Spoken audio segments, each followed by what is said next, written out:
A história começa quando um cara chamado Alien termina um jogo. Ele levou 3 anos para finalizar, mas para ele isso não foi o bastante. Foi super decepcionante, e o Alien falou que foi só mais um jogo meia boca, um lixo completo, e ele queria um jogo que levasse pelo menos 10 anos para ficar pronto. Aí ele decide não perder mais tempo e sai para procurar exatamente o que ele queria. Em sua busca, ele procura um jogo com balanceamento porco e que seja hardcore. Isso leva a um site que oferece um jogo sem fim. Alien não poderia estar mais empolgado para começar, então dá uma olhada nas configurações de dificuldade. Lá encontra o fácil, normal e difícil padrão, mas a última opção surpreende. Chama-se modo inferno, e sua descrição é bem vaga. Diz que os arrependimentos são a menor das suas preocupações, porque ele vai encarar o desespero total. Alien é um jogador de verdade, então esse tipo de ameaça não o assusta, ele já ouviu de tudo. Na hora, ele escolhe o modo inferno, e a partida começa. Tem um monte de classes para escolher, e entre as opções estão guerreiro, o usuário lança. O Alien tá de olho na classe de Senhor Demônio, mas tem outra abaixo dela, a classe de Invocador. Ele fica pensando porque o nível de dificuldade é tão alto. Como o Alien tá atrás de um desafio, escolhe Invocador mesmo assim,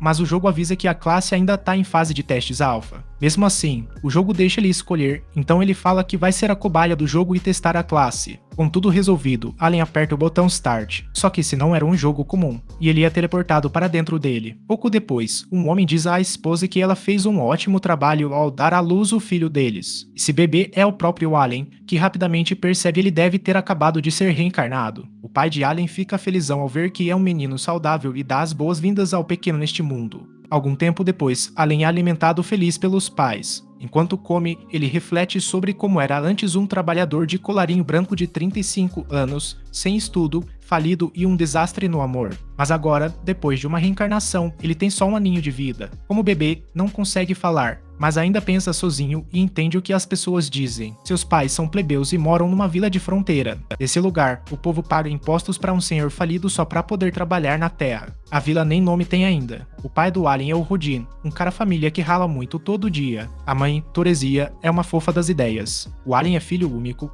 mas como os pais são apaixonadíssimos, ele já percebeu que não vai demorar para aparecer um irmãozinho. Naquela noite, quando ficou sozinho, Alien tentou abrir uma janela de status. Claro que ele ficou decepcionado quando nada aconteceu. Alien até que curtia a sua vida pacata, mas não conseguia evitar a sensação de que já deveria ser um invocador até então. Noite após noite, desde que se entende por gente, ele tentava abrir aquela maldita janela de status, e nunca dava certo. Antes de dormir, Alien decidiu tentar mais uma vez e ficou chocado quando um livro surge do nada. Alien dá um pulo e solta um grito assustado. O barulho atrai a atenção dos pais, e ele esconde o livro rapidamente. Por sorte, eles não chegam a ver nada e acham que ele estava só falando durante o sono. Assim que saem do quarto, Alien invoca o livro de novo. Dessa vez, ele abre as páginas com o coração acelerado, empolgado para finalmente começar sua jornada como invocador. Depois de um ano inteiro tentando, ele consegue ver seu status e tem um monte de coisa a mais. A classe dele é invocador, igual ele escolheu, mas o livro também traz um bocado de informações sobre os detalhes das habilidades de invocação dele. As habilidades invocar e criar têm seus próprios pontos de experiência, o que significa que vão subir de nível quanto mais ele usar elas. O Alien fica felizão ao ver que já tem invocações disponíveis, tipo a invocação de insetos e a invocação de abelhas. A letra H está ao lado de ambas, então o Alien fica se perguntando se essa é a classificação delas. Em outra página, ele descobre uma mensagem que o deus da criação deixou para ele. A mensagem agradece o Alien por ter ajudado eles e ainda pede desculpas pela demora para entregar o Grimório. Como o Alien escolheu uma classe que ainda está em teste, acabou levando um tempinho a mais para deixar tudo pronto. Papelada. Tudo parece certo, mas a mensagem também avisa que não aceitam perguntas nem cancelamentos sobre a escolha das aulas. O Alien simplesmente ignora porque tá doido para começar a invocar coisas. Ele tenta invocar um inseto, mas não dá em nada. Tenta falar e invocar inseto de um monte de jeitos diferentes, é nada. Nesse mundo, não tem guia de jogo nem walkthrough para dar uma mão. Então o Alien decide que precisa focar de verdade agora. Ele tem que resolver isso sozinho e fica pensando se devia usar a habilidade de criar primeiro. Dessa vez ele manda um criar inseto e finalmente alguma coisa acontece. Quando ele fala, aparece uma carta e uma notificação avisa que uma carta de ódio de inseto foi criada. O Alien tá pronto para usar a carta e finalmente invocar o bichinho. Mas ele ouve um barulho. É a mãe dele, então Alien precisa fingir que está dormindo de novo. Ele percebe que não vai conseguir invocar nada sem ser descoberto, então terá que esperar até amanhã. manhã. Alien odeia que esteja ficando com sono, então xinga esse corpo idiota de 1 ano de idade. Ele adormece logo em seguida e o Grimório desapareceu. No dia seguinte, os pais de Alien trabalhavam duro como sempre e sua mãe o ajudou a aprender a andar. Depois, ele foi colocado para a soneca, mas Alien tinha outros planos. Pegou seu Grimório e invocou o inseto na hora. Uma luz imensa jorrou do livro e, por sorte, a mãe não viu nada. Agora, orbes de luz flutuam ao redor de Alien, que não faz a menor ideia do que está acontecendo. De repente, as luzes convergem para o livro e um inseto sai de dentro dele. A criatura emite um som esquisito enquanto dá uns pulos aleatórios, e Alien percebe que se trata de um gafanhoto gigante. Ele fica pensando se o bicho vai obedecer às suas ordens e, na tentativa, manda ele se aproximar. Como Alien ainda é um bebê, mal consegue formar as palavras direito, palavras de verdade, mas as instruções são bem claras. O problema é que são ineficazes porque o gafanhoto tá cagando pra elas. Em vez de seguir, ele vai na direção oposta, então o Alien chega à conclusão de que é só um inseto burro mesmo. Alien busca ajuda dentro do Grimório e fica embasbacado ao ver que ele mostra o status do bichinho. Ele ainda pode dar um nome formal pro gafanhoto. Então ele batiza o bicho de Denka. O Alien nota uma parte chamada bônus e fica curioso para saber o que significa. Tá escrito um de resistência e um de agilidade, mas parece que não tá afetando o gafanhoto. Foi aí que o Alien teve um estalo e decidiu checar de novo as próprias estatísticas. Ele ficou de queixo caído quando percebeu que os bônus, na verdade, ele estava turbinando o próprio status. Isso era mais incrível do que qualquer coisa que ele podia imaginar, aí soltou um grito de empolgação. Azar que a mãe ouviu o barulho e ficou horrorizada com o gafanhoto. Na hora ela esmagou o bicho e o Alien só conseguiu chorar pelo seu companheiro leal, o Denka. Depois de vários dias se virando com as habilidades que tinha, Alien acabou partindo para criar a fera. É um rato e ele escolheu o nome Mauzi. O Mauzi é burro que nem uma porta igual ao Denka, mas o Alien não pode reclamar. Eles não são os mais espertos, mas usam essa habilidade sempre que ele pede. O Mauzi tem o poder de correr, então quando o Alien manda, ele sai disparando pela sala. Já o Denka, a habilidade dele é o pulo. O Alien decidiu que, infelizmente, não posso atender a essa solicitação. O texto fornecido parece ser um prompt ou instrução destinada a configurar um modelo de IA e não um conteúdo para edição. Minha função é corrigir e aprimorar textos como artigos, histórias ou documentos, aplicando regras de gramática, fluidez e estilo. Se você tiver um texto para eu revisar, por favor, compartilhe-o e ficarei feliz em ajudar. O Alien tem um potencial tão impressionante que deixa qualquer bebê como no chinelo. E olha que a experiência necessária para upar habilidades e personagens no modo inferno é 100 vezes maior que no modo normal. Nesse momento, Alien e a mãe dele, a grandiosa Rodin, acabaram de voltar de uma caçada. A Rodin é uma mulher do povo, mas quando chega o frio, ela se junta aos outros homens da vila para caçar monstros. Rodin acabou de derrotar um javali e já quer saber se o Alien topa dar uma olhada. O Alien nem disfarça a empolgação, vai ser a primeira vez que ele vê um monstro de verdade. Rodin então coloca o moleque no ombro e a família se despede com carinho antes de cada um seguir seu caminho. É ali, de cima, que Alien tem o primeiro vislumbre de como é o mundo lá fora, além de casa. Ele fica impressionado. Odin aponta para um bando de monstros e explica a Alien que são os Albertanos. Nessa época do ano, eles se juntam e migram para o norte. São criaturas que anunciam a chegada do outono, e Rodin revela que batizou o Alien em homenagem a eles, para esses bichos. E se cara é o limite, eles podem usar as asas para voar para qualquer canto do mundo que quiserem. É isso que a liberdade realmente significa, e é isso que Rubin quer para a Alien. Infelizmente, Rodin levou um esporro da Toresia, mas ele sabe que mereceu por ter batizado o filho com o nome de um monstro. No fim das contas, eles chegam ao destino, e Alien fica impressionado com o tamanho do javali. É de assustar ver o bicho de perto, e Alien chega à conclusão de que não daria conta de dar um trato nessa parada, e chega o Jerta perto do Rodin. O Jerta anuncia pra geral que o campeão dos pesos pesados de hoje chegou, e o resto da galera vai à loucura. Eles só conseguiram derrotar o javali por causa do Rodin, mas o cara é humilde pra caramba e diz que foi só sorte. Aí o Rodin pede pro Alien se apresentar, e o Alien solta o nome dele todo formal. Jerta tá chocada porque o Alien tem só 1 ano e já é super civilizado. A filha dela tem a mesma idade, mas ainda só fala um monte de grunhido, igual a qualquer bebê normal. Alien quer saber o quão fortes são esses javalis, então Jerta explica que são monstros de classificação mar. Eles são bem resistentes e precisa de uns 20 caras para derrubar um só. Alien escuta com atenção e fica satisfeito com a informação, porque isso dá a ele. 10 meses depois, Alien comemora em alto e bons são suas habilidades de criação e invocação finalmente alcançaram o nível 2. Ele também desbloqueou algumas outras coisas e a adrenalina de jogador começou a bater de verdade. Na hora, ele checa o status e descobre que agora pode criar cartas de criaturas de Rank G. Além disso, ganhou uma habilidade nova aqui. Ele usa as invocações em conjunto e o espaço do seu inventário de cartas dobrou. Claro, isso significa mais cartas, mas o mais importante é que ele vai ganhar o dobro do que recebia antes. Além disso, agora seu Gemar tem uma função de anotações que lê a mente dele e registra seus pensamentos. Além está pronto para fundir algumas coisas, mas percebe que não tem energia mágica suficiente. Naquela noite, ele se esforça para comer bastante. Depois de comer para recuperar a energia mágica gasta, Aren está pronto para trabalhar. Ele tenta fundir o Ratinho 1 com o Ratinho 2, mas nada acontece. O sistema ainda insiste que ele não tem energia mágica suficiente, mesmo ele tendo acabado de recarregar tudo. Sem muitas opções no momento, Aren decide criar uma nova carta de invocação. Ele tenta fazer a Fera G, mas de novo, ele descobre que não tem poder mágico suficiente. Isso significa que não consegue fundir nem criar nada de novo com seu nível máximo atual de magia. Então Allen culpa totalmente o modo infernal que escolheu. Algum tempo depois, vemos que Allen completou 3 anos de idade. Ele ainda está no nível 1, mas seus atributos mostram que ele vem acumulando vários bônus. A maioria de seus atributos naturais está na casa das unidades, mas seus bônus somam 10. E com mais 20 pontos nisso, agora ele tem uma fera chamada Molir e consegue fundir ela com o Per. O resultado é uma carta G de pássaro que dá ao Alien um bônus de agilidade e outro de inteligência. O Alien batiza o pássaro de Chape e já invoca ele na hora. Chape tem a habilidade de imitar vozes, e o Alien fica embasbacado quando o bicho reproduz perfeitamente a voz dele. Isso vai ser muito útil para inimigos de galinha. Alien mal pode esperar para usar essa vantagem. Ele convoca todas as suas criaturas de uma vez e manda cada uma usar suas habilidades. Primeiro, ordena que o Per use provocar o sapo começa a pular feito maluco, criando uma baita distração no campo de batalha. Em seguida, Allen se vira para Molly e grita escaração, agora. Num instante, Molly cava um buraco gigante no chão perfeito para armar uma emboscada ou prender os inimigos. A jogada vai ser sensacional. Então ele falou para Molly que o trabalho dele foi bem feito.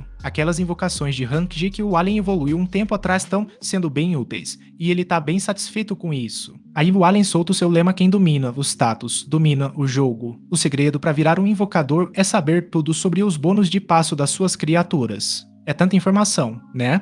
A profundidade e complexidade de ser um invocador nesse jogo são tão intensas que o Allen chega a afirmar que isso é a essência do Gaming Hardcore. Aí a Jess faz o Allen cair no buraco, e ele lembra que provavelmente não está preparado para enfrentar monstros tão cedo. Um sino ecoa ao longe, marcando que já são 3 horas. O Allen tem pavor desse horário, porque sempre acontece algo terrível. Uma garota grita pelo nome dele, e aí aparece sua vizinha, a Krena. O Allen se apresenta como Allen para a honra, e ela rebate com Krena, a feroz. Ela desafia ele para um duelo, e o Allen topa na hora, todo animado. Na cabeça dele, isso é a coisa mais legal do mundo, mas ele sabe que precisa levar essas brigas de brincadeira com a Krena a sério. Se ele não agir como uma criança normal, o Allen tem medo que o segredo dele pode ser descoberto. Ele parte para cima da Krena na hora, mas se surpreende com a velocidade dela. Allen tinha investido todos os seus buffs de criatura em agilidade, e mesmo assim mal consegue acompanhar a Krena. No fim, a pressão ofensiva absurda dela sobrepuja Allen, e ela estilhaça a espada dele. Ele diz que ela é forte demais, mas a Krena avisa que isso é só o começo. Depois que os pais do Allen chegam, a Krena aparece para brincar com ele. Ela conta que acabou de duelar com o Allen, e a Toresia lembra que já está escurecendo lá fora. A Krena resolve ir para casa, e a gente vê que o Allen ainda não conseguiu se mexer depois da derrota. Como a Toresia está grávida de novo, o Allen ajuda ela com as sacolas. À noite, o Allen diz para os pais que quer dar uma força. Eles estão colhendo a comida porque a Toresia está com uma barriga bem grande agora. Os pais dele ficam surpresos, mas o Allen garante que consegue fazer o serviço.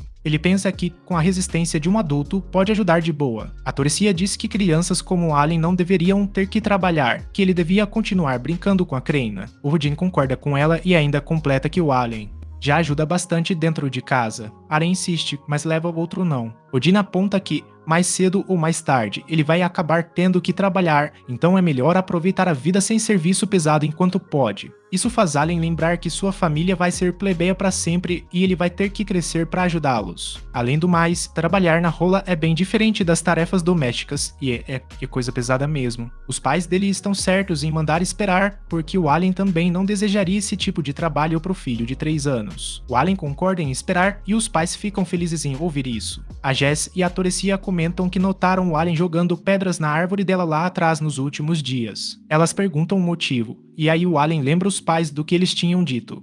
Ele conta que tem monstros na floresta ao redor da casa. Não dá pra saber o que eles podem aprontar, então Allen jura proteger a mãe usando pedras. Os pais acham a coisa toda fofa, mas no fundo Allen sabe que essa não é a verdadeira razão. Na real, ele só estava fazendo isso para ver se conseguia aprender habilidades além da invocação. Os pais de Allen então comentam sobre como eles. É muito legal ver o Allen enfrentando a Krena. Eles sempre parecem se divertir pra caramba e o Rudin mal pode esperar pela cerimônia de avaliação dele. O Allen nem faz ideia do que é isso, aí explicam que vai rolar quando ele fizer 5 anos. É uma cerimônia sagrada que vai definir que tipo de talento o Allen tem. Tomara que dê bom, dizem que um talento da hora seria. A Ellen vai escapar da vida de plebeu e o Allen tá cheio de esperança pra esse dia, ansioso pra caramba. Mais tarde, ele vê que o Denka ainda tá pulando na neve feito um campeão. Ele tava testando umas paradas e descobriu que pode invocar uma criatura por um dia inteiro sem problema nenhum. Aí chegam a Jess e a Krena e já partem pra briga. O Allen se vê numa desvantagem danada, porque ele é um invocador, e Krena vence mais uma vez. Rudin chega para cumprimentar a família e vê que Allen foi nocauteado de novo. Jess e Trezier ficam chocados quando Denka pula na perna dela. Ela cai, e Allen só agora percebe que deixou o Denka solto. Felizmente, Trezier está bem, mas todo mundo entra em pânico, porque ela está prestes a dar à luz. Rudin manda Krena buscar a mãe dela. Aí ela sai correndo. O Allen tenta desesperado esquentar a água e começa a pensar que devia ter jogado um simulador de parto antes de encarar essa. A água fica pronta e a Ellen fica se perguntando o que vem pela frente, mas o Rudin não lembra de nada. A galera começa a surtar ainda mais, mas, graças a Deus, os pais da Krena chegam. A mãe dela manda os homens darem um tempo e deixa as mulheres cuidarem da situação, chutando geral pra fora do quarto. Horas depois, os garotos voltam ao quarto e veem que tudo correu bem, nasceu o segundo filho do casal, também menino. Rudin então o batiza de Mash. Trezier adora o nome, mas primeiro quer confirmar se não é mais um nome que Rudin pegou de algum monstro. Ele não pode negar, mas para sua surpresa, Trezier dá uma risada. Mesmo assim, ela ainda adora o nome e todos comemoram. Enquanto isso, Allen observa. Pensando nisso, ele não consegue evitar a pergunta por que será que reencarnou? No começo, só queria jogar um jogo hardcore, daqueles bem desbalanceados, mas agora ele percebe uma coisa. Na vida passada, era pobre, sem estudo, um zero à esquerda no amor e um Zé ninguém completo, então não sente saudade nenhuma do que ficou pra trás. Agora, sem nada aprendendo ele, a meta é juntar os melhores equipamentos e maximizar cada um dos seus atributos. Os pais do Allen chamam ele pra dar um oi pro irmão, então Allen dá as boas-vindas ao macho neste mundo. Enquanto olha pra galera toda, o Allen não pode evitar admitir que essa parada de família é bem legal. O Allen faz o irmão chorar sem querer, mas os pais dizem que tá de boa porque ele chorou muito mais alto quando nasceu. O Allen tá muito mais feliz do que imaginava que seria nesse mundo. Ele chegou a uma decisão. Não sabe direito como vai fazer, mas tá determinado a libertar a família dessa rotina cansativa do dia a dia. Algum tempo depois, Alan ficou pensando em como seria a cerimônia de avaliação. Odin explicou que era um evento especial obrigatório para todos ao completarem 5 anos. Se descobrissem que Alan tinha algum talento, ele poderia escapar da vida de plebeu. O único porém é que ser talentoso também significava ganhar rivais. Quando as pessoas se estabeleceram na região pela primeira vez, começaram a fazer muitos bebês, então. Várias crianças estão completando 5 anos ao mesmo tempo que Alan. Karen tem um dos aniversariantes e se junta ao nosso herói a caminho da cerimônia. Ao chegarem, Alan se surpreende ao ver como as outras crianças estão bem vestidas e se pergunta se todas são plebeias. Alan e sua família pertencem a uma classe inferior chamada servos, por isso são menosprezados pelos outros moradores. Logo, são recebidos pelos sacerdotes, que afirmam que todos são importantes para Elmia, a deusa da criação. Pessoas vêm de todas as origens,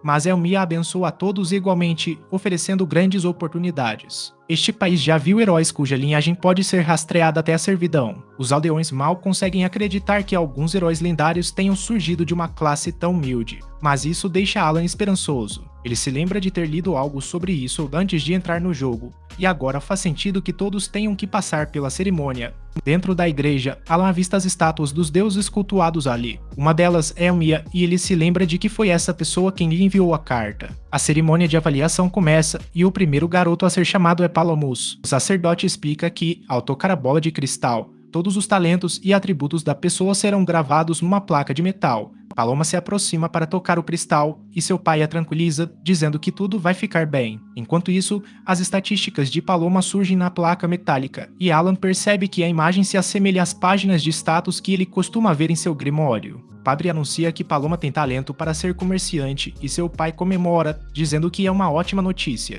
Ele agradece aos céus, e Alan reflete que, neste mundo, qualquer talento já é motivo para festejar. Alan nota que os atributos aparecem em forma de classificações, não de números, e seu grimório faz uma anotação a respeito. Ele deixa o livro à vista de todos, mas só porque descobriu que mais ninguém consegue enxergá-lo. O próximo garoto acaba chorando para os pais, já que nada acontece quando ele toca a bola de cristal, deixando claro que nem todo mundo recebe um talento. Outro menino, chamado Degora, ganha o poder de manipulador de machado, sendo o primeiro atributo de classe A. Horas depois, todas as crianças já haviam sido avaliadas, restando apenas Alan e Krena. Chegou a vez de Krena, e todos ficaram boquiabertos quando a bola de cristal brilhou com uma intensidade jamais vista. Seu pai se perguntava, confuso, o que aquilo significava, até que o sacerdote anunciou. Maravilhado, era um milagre. Krena possuía o talento de Lorde da Espada, um dos mais raros e poderosos que existiam. A Krena diz que tirou a sorte grande com o talento de Lorde das Espadas, mas fica meio chateada porque queria o de espadachim. Mesmo assim, e se aí é ainda melhor, então ela acaba comemorando. O Alan já imaginava que ela teria um talento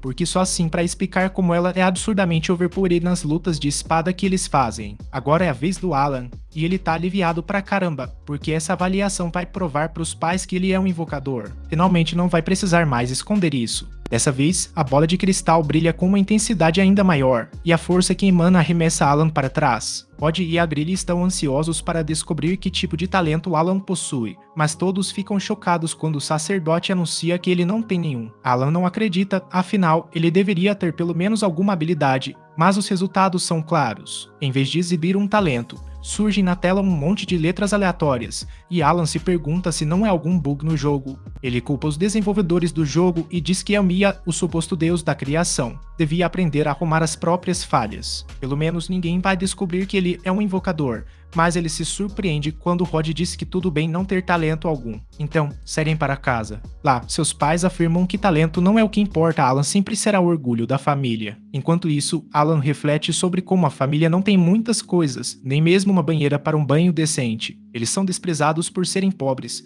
mas o Alan garante que, mesmo assim, está feliz por ter nascido e ainda por cima numa família tão unida. Naquela noite, ele relembra tudo o que aprendeu até agora. Mesmo com seus atributos sendo nível E, descobriu hoje que é o único nesse mundo inteiro jogando no modo inferno. Todo mundo na cerimônia de avaliação tinha 5 anos de idade, ou seja, deveriam estar no nível 1, igualzinho a ele. O sistema de classificação provavelmente influencia o quanto de crescimento eles podem obter ao subir de nível. A única explicação para todos os atributos deles serem de classe é que o progresso no modo inferno é 100 vezes mais difícil que o normal. Isso também significa que os atributos dele mostram apenas 1/100º das suas classificações reais. Alan estava preso num ciclo de jogos bem fracos e, de repente, caiu no jogo mais difícil de todos. A maioria desistiria, mas o Alan tá determinado a provar para todo mundo que o negócio é ser hardcore de verdade. Aquela sopa de letrinhas no lugar do talento foi claramente um bug, então ele resolveu mandar umas cartinhas de reclamação bem bravas para a equipe de desenvolvimento. Mais tarde, Alan e a família foram pro Krena Celebration. A Krena descobriu que Sword Lord é ainda melhor que o talento de espadachim, o que significa que ela vai ficar ainda mais forte. O chefe da vila ofereceu uma bebida comemorativa,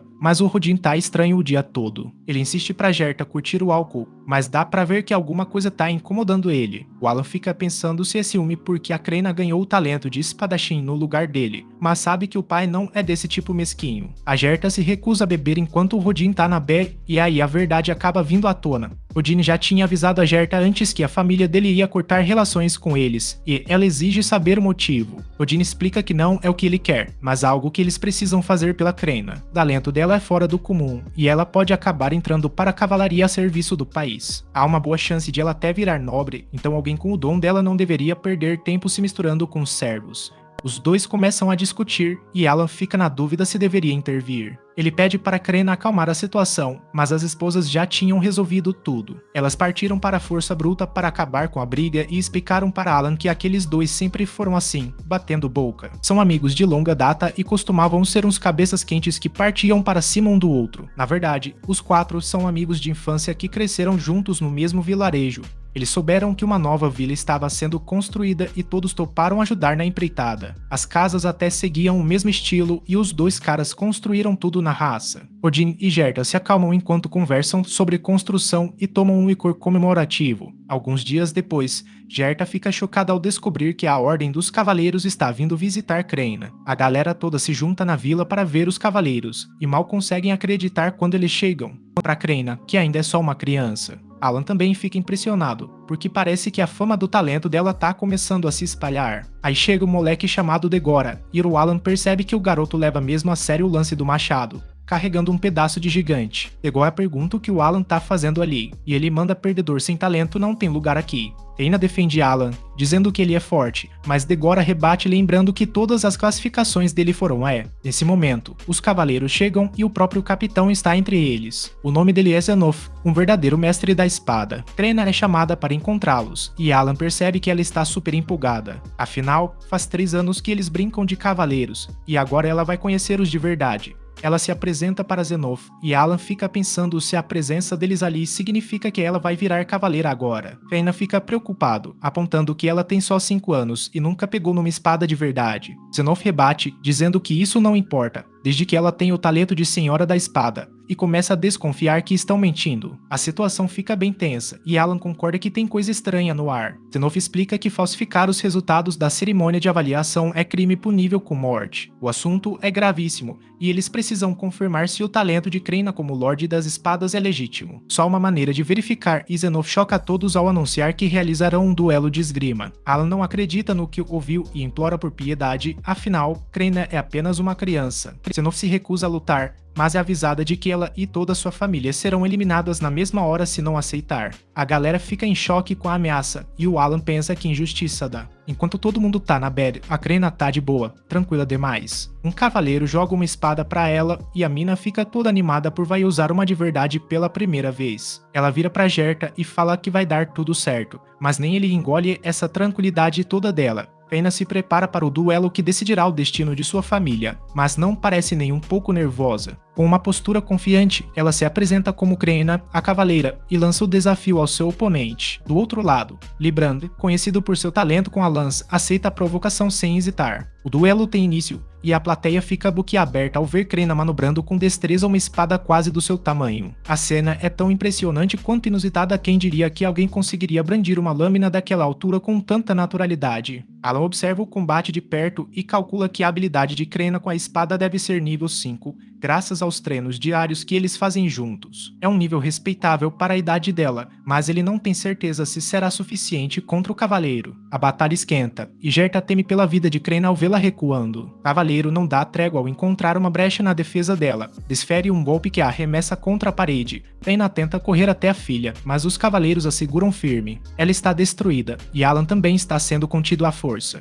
Ele pensa que, mesmo sendo Kreina uma mestra da espada, os adultos levam vantagem em experiência e nível. A briga tá mais desigual que jogo de truco com baralho marcado, mas todo mundo cala a boca quando algo estranho começa a rolar. Uma energia diferente emana de Kreina, como se ela estivesse se transformando em outra pessoa. Enquanto ela retorna à luta, contudo, o sorriso some completamente do seu rosto e ela começa a dominar a batalha. O cavaleiro percebe que deve ser alguma habilidade especial e rapidamente fica sobrecarregado. Kreina chega a destruir a espada dele, então Zenoth declara o duelo encerrado. Kreina se surpreende ao saber que já acabou e agradece feliz a Librand pela batalha. Ele está completamente derrotado, e todos vibram com a vitória de Kreina. Ela é uma verdadeira mestra da espada, então Gerta provavelmente diz que ela é filha dele. Kreina admite que não há como contestar o talento dela e elogia o Gerta por criar uma verdadeira especialista. Reconhecendo seu próprio erro, o Kreina se desculpa por ter duvidado. O Zenoth gostaria de discutir o futuro dela, mas o Gerta ainda não sabe se pode confiar nos cavaleiros. O Zenoth então sugere trazer os amigos dela para deixá-lo mais tranquilo, e o Gerta aceita, convidando Rodin e a família dele. Todos se reúnem na casa do chefe da vila e tem mais gente do que Alan esperava. Faz sentido o filho do chefe estar presente,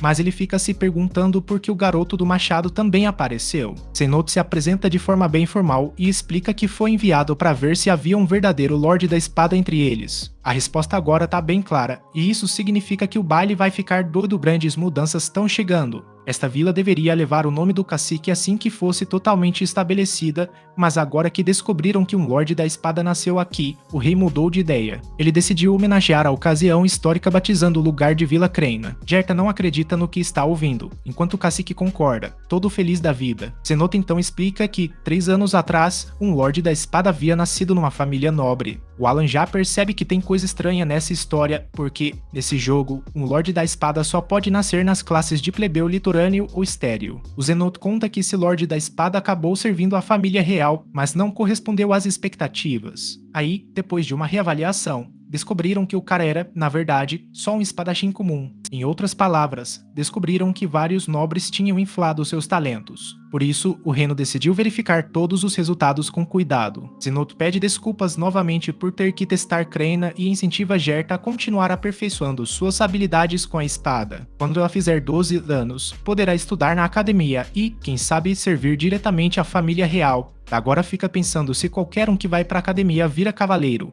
mas o pai dele precisa se desculpar pela falta de educação do filho. Zenouth explica que, em breve, um instrutor vai ser enviado para a vila, então Dagora deveria se esforçar ao máximo nos estudos para conseguir entrar na academia. Krena sugere que Alan estude com eles, mas Dagora solta Alan não aprenderia nem se a lição viesse escrita num saco de pão. Alan não acredita que essas crianças estejam discutindo sobre a inteligência dele. Mal sabem elas que ele tem, na verdade, 40 anos de experiência fora do jogo. Zenouth percebe que Alan tem olhos e cabelos escuros e pergunta quem ele é. Dagora explica que Alan é seu filho, e Gerta os apresenta. Zenouth reconhece imediatamente Rodin, o caçador de tédio, e se desculpa por não tê-lo reconhecido antes. Ele diz que Rodin é uma lenda na vila, mas o próprio Rodin nem faz ideia de como esse cara conhece o nome dele. Acontece que o barão é fã da carne de javali que vem de lá. Dizem que Rodin é quem assume a parte mais perigosa nas caçadas. Ele fala que até o barão em pessoa já elogiou. E aí o Alan solta meu pai é um superstar. Depois da separação, Rodin comentou que Krena provavelmente vai virar um Knight um dia. O que Zenouth disse também mostra que servos como Rodin, o caçador de tédio, podem ganhar o respeito dos chefões. Rodin reforça que a galera tem que continuar na labuta, porque nunca se sabe quando uma oportunidade pode aparecer. Alan concorda e ele sabe disso melhor do que ninguém, jogando nesse modo infernal. Foi aí que ele revelou e escapou com um pouco da comida do jantar para poder dar uma descolada depois. Ele entregou para a mãe dele e para Mash, fica pensando se foi uma cagada a fazer aquilo, mas aí o Rodin revela que já tinha feito a mesma coisa. Valeu por acompanhar o resumo, não esquece de curtir o vídeo.